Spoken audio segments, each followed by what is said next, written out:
James from Soniccouture, and I'm going to be doing a quick tour of our Balinese Gamelan 2 instrument.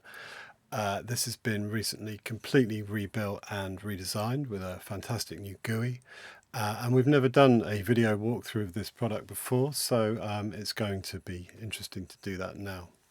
Gamelan is a very old tradition of music originating from Indonesia, and it's thought to date from 800 AD, which is when the earliest images of tuned percussion instruments have been dated to. It is, however, a tradition that continues today in the modern world. There are gamelan ensembles all over Indonesia, and there are people writing and performing gamelan every day. So it's very much not something from the past. It's influenced Western composers from Debussy right through to the American minimalists, and its unique rhythmic patterns and tunings have fascinated and inspired Western composition. Do look into it more if you're interested. Watch some videos, read Wikipedia. There's all manner of online resources, some of which you can find through our website. But for now, I'm going to concentrate on our collection of gamelan instruments. Just to talk a little bit about the Balinese Gamelan 2 collection, this actually features two separate gamelan ensembles. We have the Gamelan Samaradana. This is a very large collection of instruments. This particular gamelan belongs to the LSO, the London Symphony Orchestra, and we recorded it there at their St Luke's Church location in London. This is a more recent type of gamelan. These date from around 1985. This particular one was built in 2003. And additionally to that, we have a separate ensemble. You'll see here, I'm just loading it up. This is the Gamelan Batel Ramayana. This is a much smaller ensemble. You'll see me just flicking through the instruments here. This type of gamelan was traditionally used to accompany the shadow play of Ramayana stories, known as Wayang Ramayana. So you have these two different complementary things in the collection, and I'm going to just run through each of them in more detail now. Okay, let's take a look at these Samaradana instruments. These are divided here in the instrument GUI into three sections: metallophones, kettle gongs, and gongs and percussion. Metallophones, kettle gongs are perhaps the most kind of iconic gamelan type instruments. I'm going to start with the gongs and percussion. Now I should say that currently I've got kind of everything switched off in this instrument. This is one of the advantages of the instrument. You can switch whatever you want on or off. You just go to the corner of the individual section like this. You'll switch it on and you'll see the faders appear. You switch it off again, and when you do this, the samples will load and unload to save memory. So let's start with the gongs. Gongs are used as a kind of cyclical marker in a gamelan piece. They sound absolutely fantastic. We have the gong Wadon, first of all, is the largest of the gongs.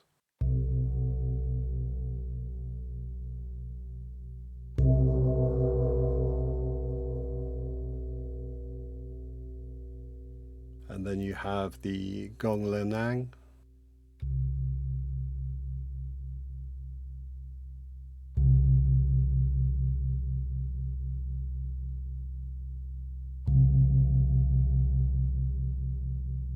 You can hear the fantastic low end that these bring. Next we have the Kempa, one of the smaller gongs.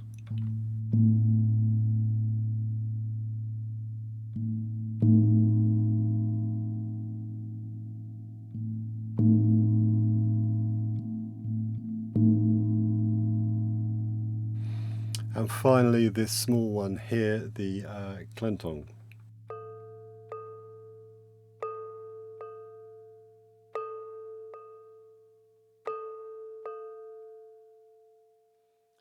And moving on, we have the kendang. These are a skin drum, which are played with a stick. And we have quite a comprehensive set of articulations here.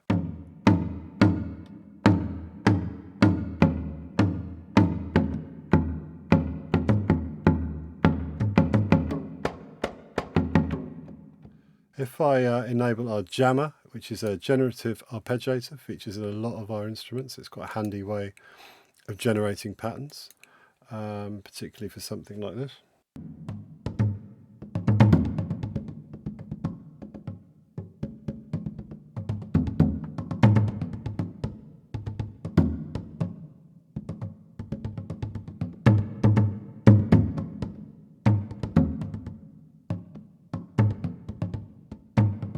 So yeah, you see, moving on.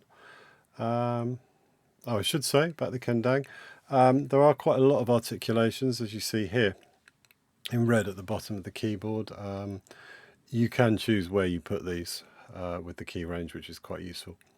Just going to switch that off. Moving on to the cheng cheng. Let's enable that. You see the yellow portion appears here to show us where it is. It's up here.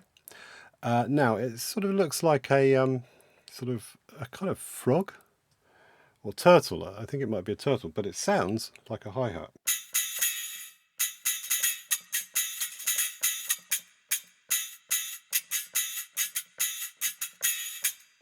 And it mutes open and closed like a hi-hat.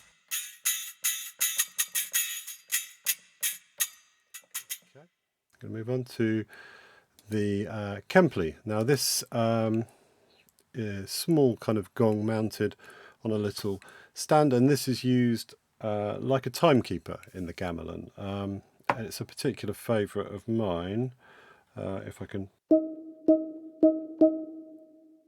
has this very muted type sound. There is an open articulation here.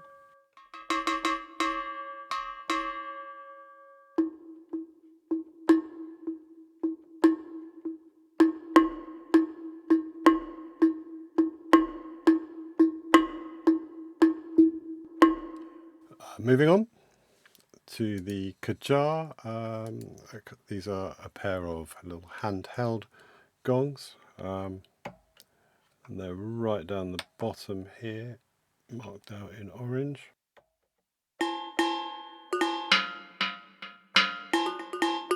Again, a selection of muted and open articulations.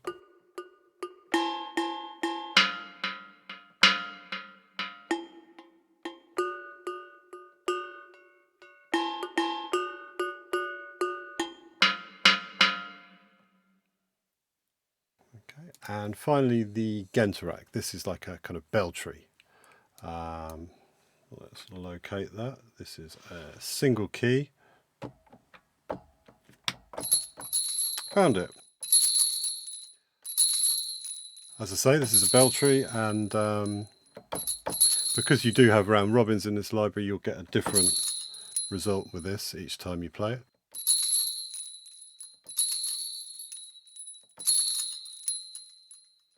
Okay, now the Metallophones. Now these are recorded in pairs. They are made in pairs. So you'll see here on the graphic we have a kind of ghosted version behind each of these.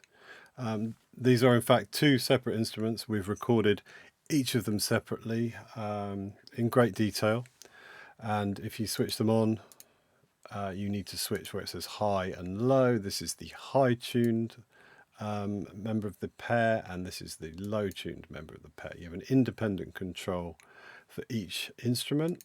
Let me show you. I'm going to start with the jegog, which is the lowest of these instruments, the Gangsa and Genda instruments.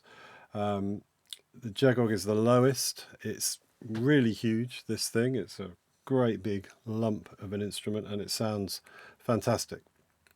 So here's the high tuned one.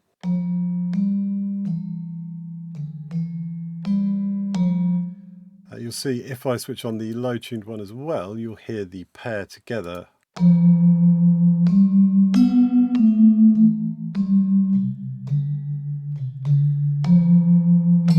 So this is where you hear the characteristic detune. The instruments are produced to be detuned from each other, and they produce this beating effect, or ombak.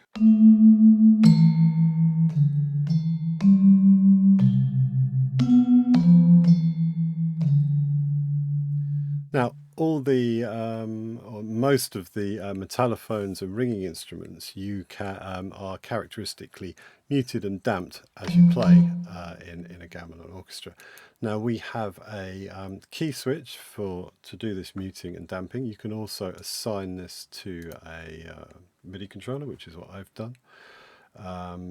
So just to go back, we can.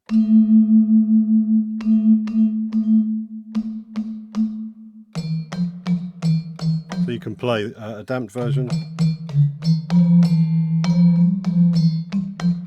and quickly switch between mute and damped. I'm going to leave it on the undamped version for now.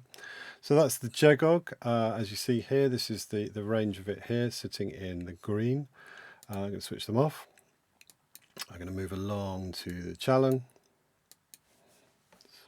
Similar area.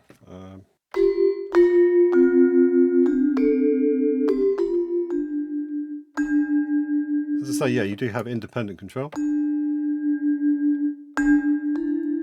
can be quite nice if you pan them left and right.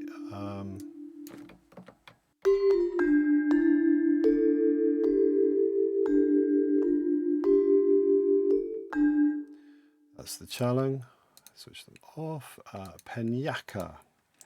Penyaka is a melody instrument. It's quite high pitched, and it sometimes doubles the melody of the Chalang part in traditional music.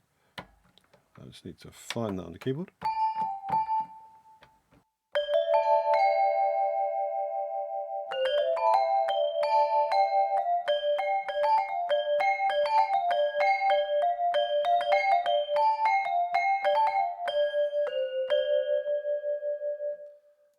Okay, and the Ugal. Ugal is not in a pair. It's the leader of the Gangsa section, and it usually plays the core melody or an elaboration of the core melody. But as I say, it is a kind of single instrument.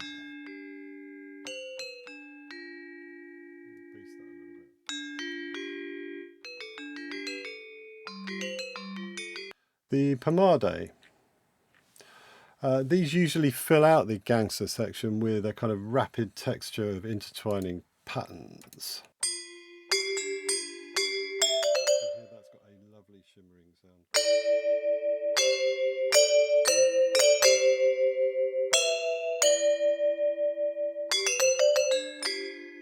If I enable our jammer,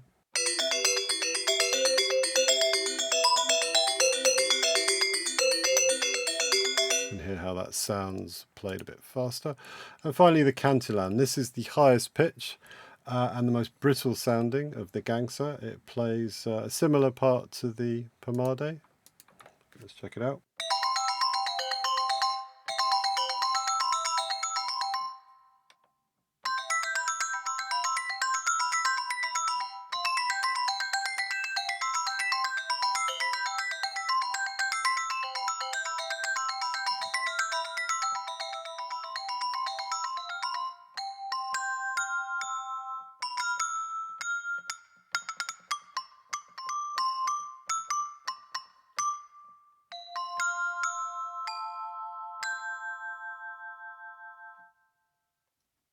Next on to the kettle gongs.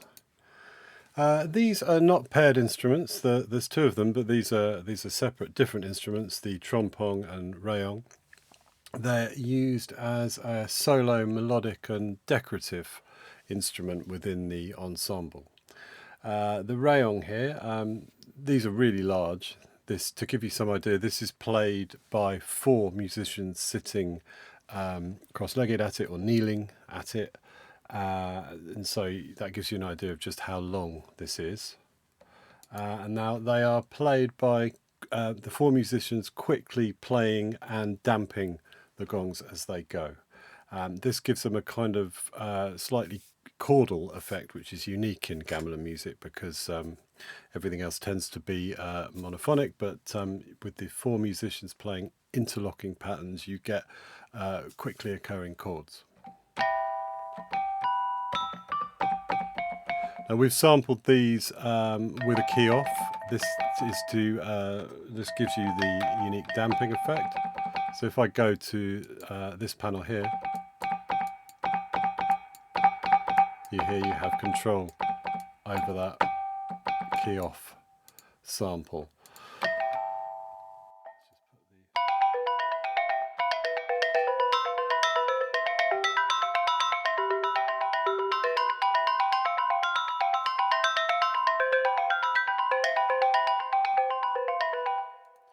And the trompong,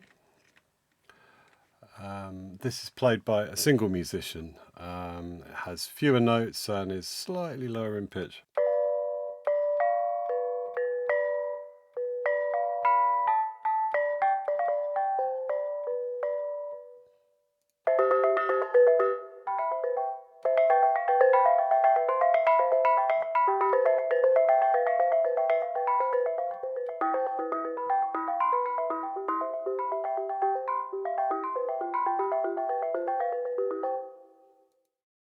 The second set in the Balinese Gamelan 2 collection is the Gamelan Batel Ramiana.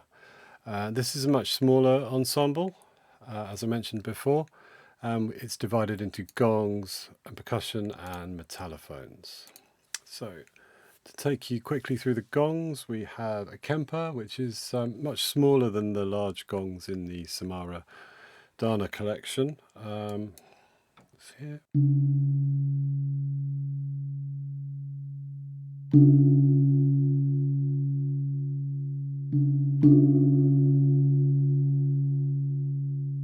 And we have a clanong. This is very small.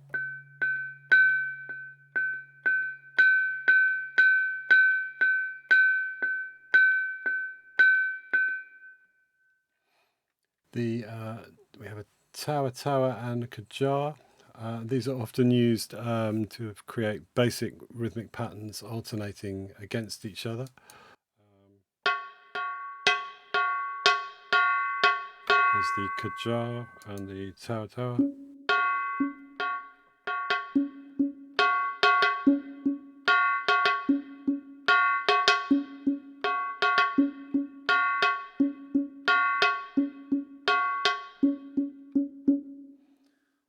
Okay, and we have kendang as before. You can define the range. You'll see these have appeared at the bottom end of the keyboard as before.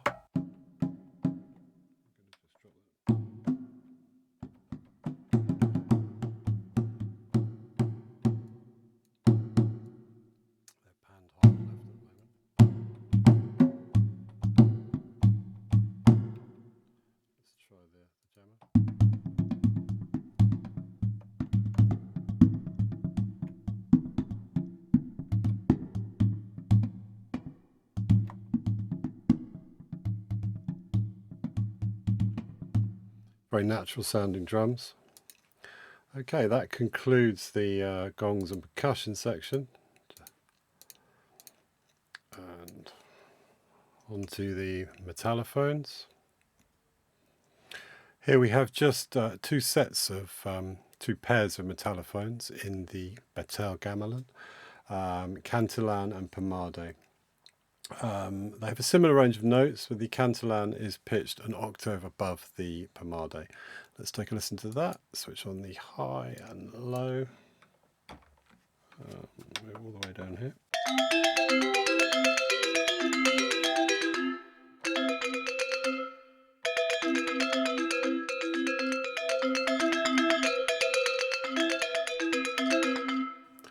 And the Pomade.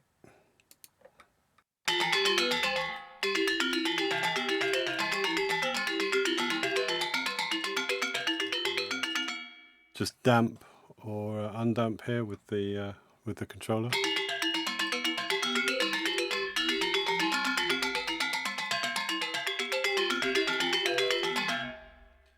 Now, one characteristic feature of these instruments is they're played with pangul, which are the mallets to play them with. But these mallets have a kind of horn rattle element built in, and the sound of this is very characteristic. So we have sampled that as well.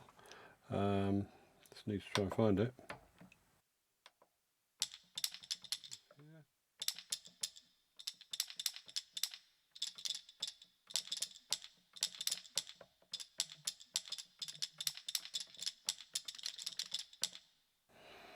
Okay, and that concludes the Batel instruments. A very important aspect of gamelan is tuning. As I mentioned before, you have the paired instruments detuned from each other, but it's also important to note that all gamelan tuning is unique. That is to say that each gamelan ensemble is built by its maker, and its maker tunes it to itself. He has his own preference for tuning, and so the gamelan is only in tune with itself, and this would make it very difficult to combine different ensembles or indeed to integrate it into Western music. We have sampled both ensembles in their original tuning, but by default they are presented in equal temperament. Now, to manage this, you would go to here, the Tuning Fork tab, and by default you'll find that this button Retune Active is switched on. And when this is on, everything's in equal temperament. You know, you don't need to worry about that. If you do want to use it in its original tuning, you just simply take it off.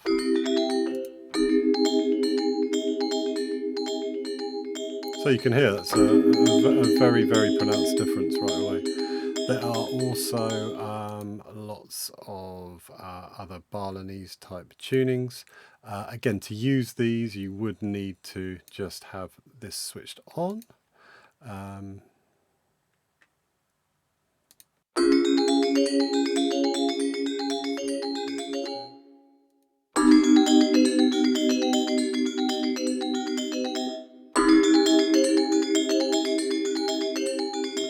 Now, the other really important feature to note here is the on-back.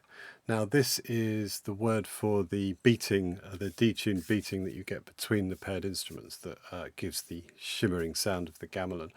Now, we have a custom on-back module here, which enables you to set the beat frequency, which is a really nice feature.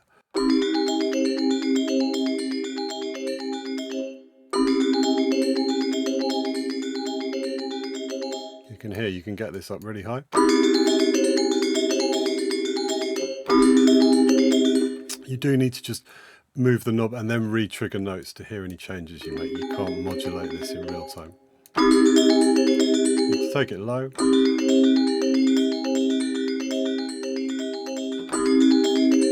It's kind of woozy.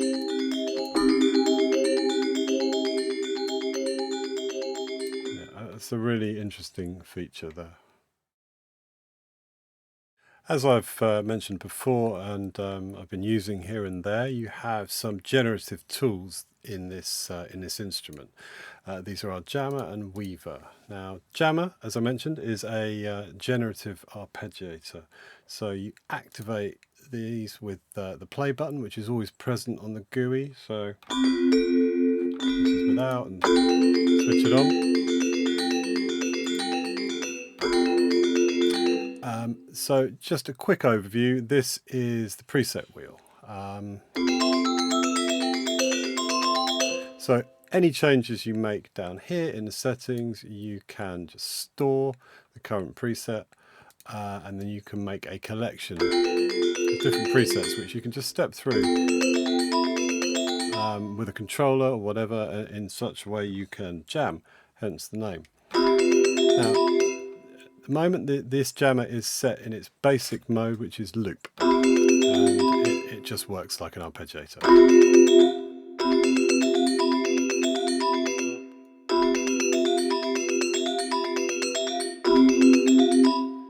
But where it gets interesting is if you click this and you get it into evolve mode.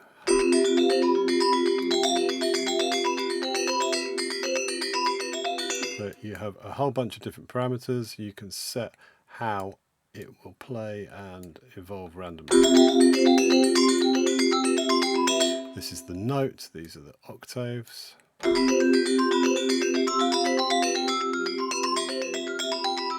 can adjust the timing.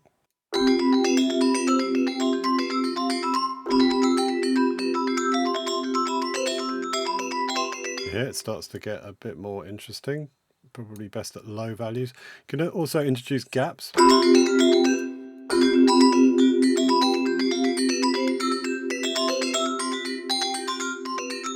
It starts to give quite a kind of natural performance feel, and you can of course modulate the overall velocity. You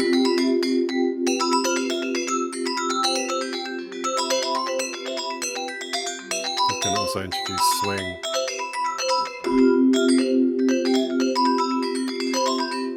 Change note length, etc., etc. You can even latch if you want to. If you want to work hands-free, it's going to be quite handy. So the other important thing to cover is the scale function. And with this, you can just simply pick a scale and restrain the pattern to that. So we could restrain it to F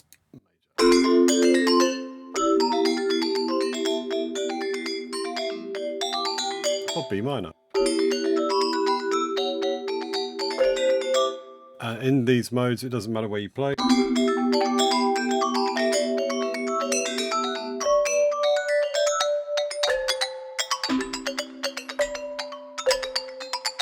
Whatever you play will be retuned to the scale you have chosen. Okay, that covers the jammer basically. And we'll go to the weaver, which the weaver kind of looks like a step sequencer, but it helps to think of it. I find it helps to think of it as kind of MIDI delay for each key. You have a poly control here. So if I reduce this, it's going to just make it a little bit simpler to understand. So let's reduce it to 3. So the way the weaver works is if you play a key, the first key will follow. I haven't switched it on. The first key will follow the first lane of steps.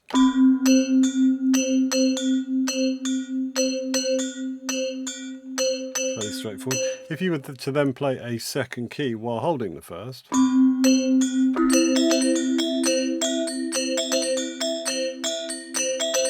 the second key follows that lane, and so on and so forth. So if we hold a chord,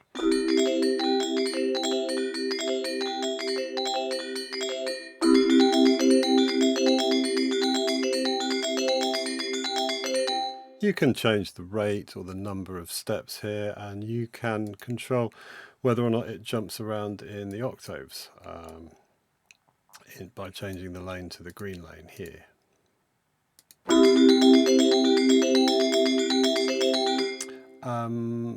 You've got a kind of overall decay, and that can make it operate more like a delay effect. This is set to infinite, but you need to, I mean, it's got a very wide range. You need to reduce it right down to hear it dramatically.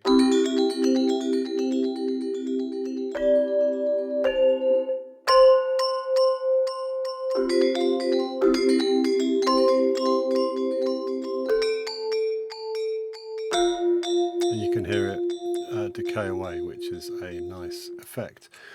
There's a fun way to get to know it is to play with these presets. There's some really good ones, kind of Steve Reich type idea.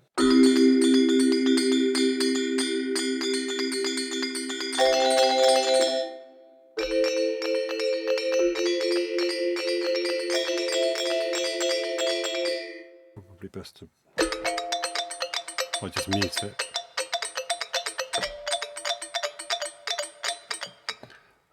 You can step through. That's the basic.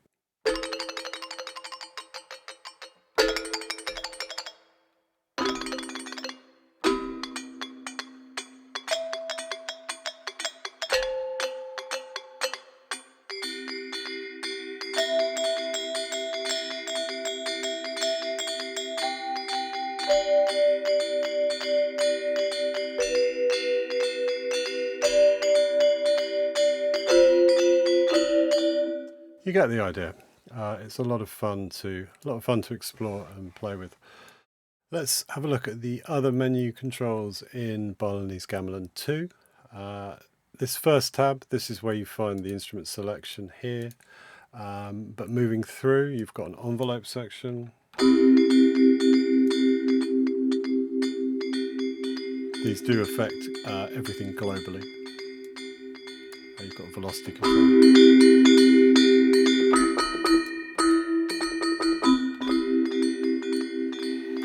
There's a filter if you want to indulge in sound design. A filter envelope.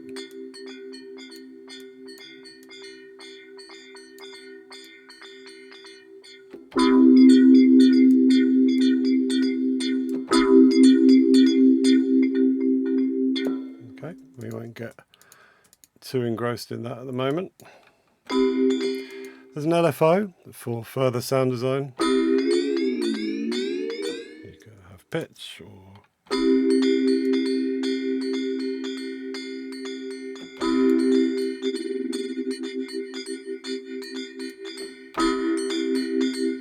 amplitude, and so on and so forth. You can select retrigger and different rates and sync. Tuning is covered in another section of this video. And finally, the options. You have some humanized controls, which are kind of just on a low level by default. They don't really notice them like this, but it does just stop things feeling too mechanical. You can humanize the timing and the velocity to give the feel of a real player. And the key off, as I mentioned, is for the instruments that are damped, and you can adjust the level of the damping noise. The ring key switch, as I say, this is this appears on the keyboard and you can set where it appears, but I have it on a controller.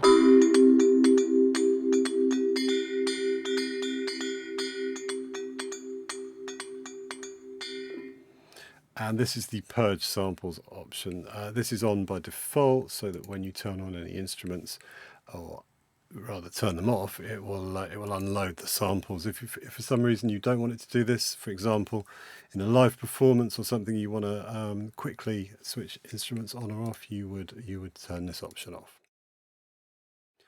Okay, the final part of the Balinese Gamelan instrument is the effects section, which you access from this tab here. This is a really comprehensive effects section. You have 3 insert effects here. You enable them like this.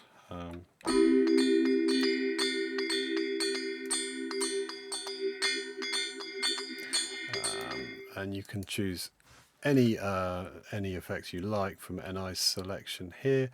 There's some really good ones, even guitar stuff.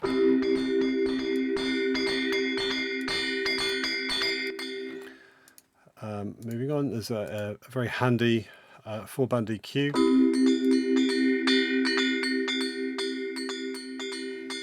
And this gain, there's a gain knob here, which is kind of handy for gain staging.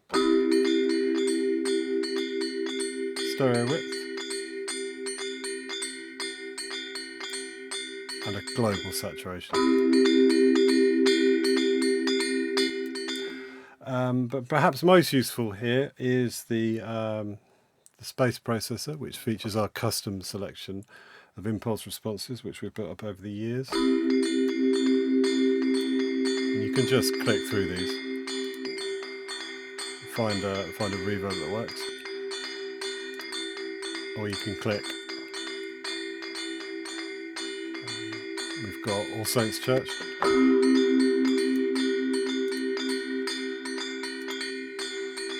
Scoring stages. The instruments, by the way, are extremely dry, in case you're wondering, without this. Lovely dry sound. And there are more experimental reverbs here. There's some gear, some spring reverbs. There's piano resonances. And plates. And some more far out stuff.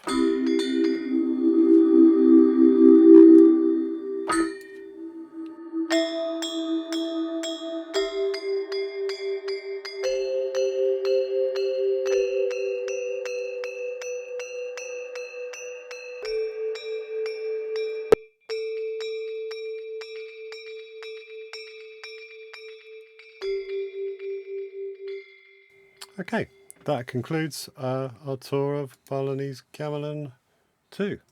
Hope you can check it out sometime.